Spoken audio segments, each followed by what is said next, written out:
Hello YouTube, my name is Jonathan. Welcome to my channel. Today I'm going to be talking about the Fromel Electronics Supreme mod kit for the Fender Hot Rod Deluxe.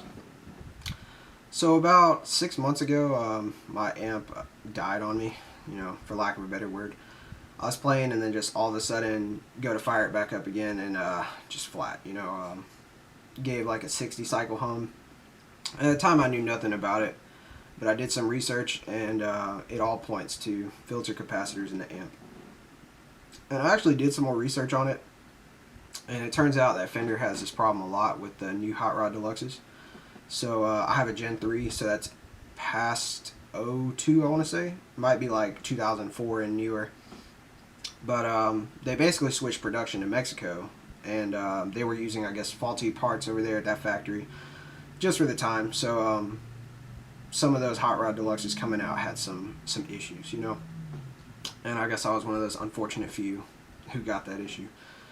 But anyway, I found a fix for it from Fromel Electronics, and I installed it myself in the amplifier, and I couldn't be happier. So I'm going to show y'all under the hood some of the mods I did and what they do for the amp, and then I'm also going to show some audio clips of how it sounds. Hope y'all enjoy.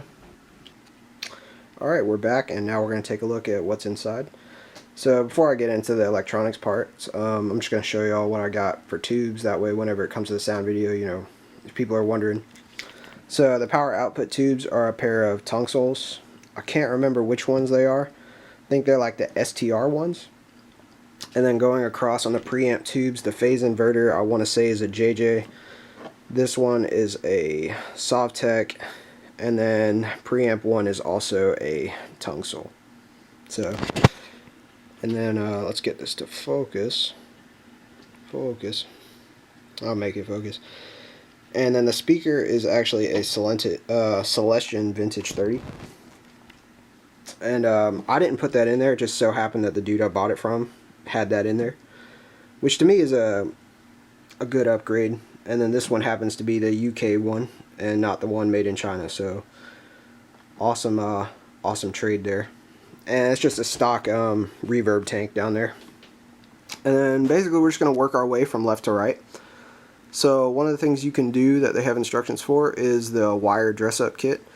I know some of y'all out there who watch this, y'all like make boutique amplifiers, and y'all are going to be like, that wiring job is so bad. But it actually turned out alright in my opinion. Basically you just kind of wind them across.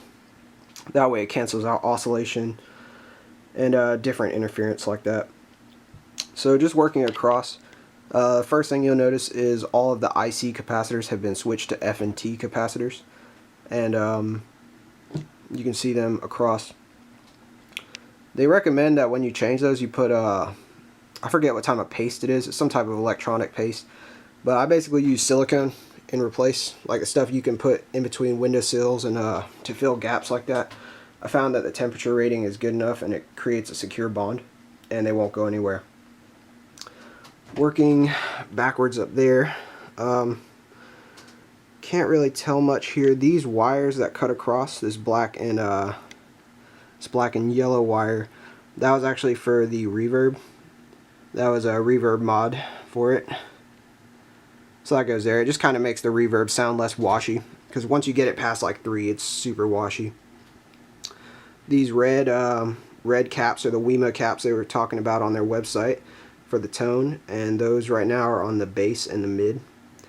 That blue resistor right there is for the mid also. And then you can see like one silver mica cap in there. And actually behind the board there's a couple more silver mica caps for the treble. These Zycons got switched. They are still Zycon, but those box resistors were getting super hot. And you can see I put like a ton of silicone paste underneath there.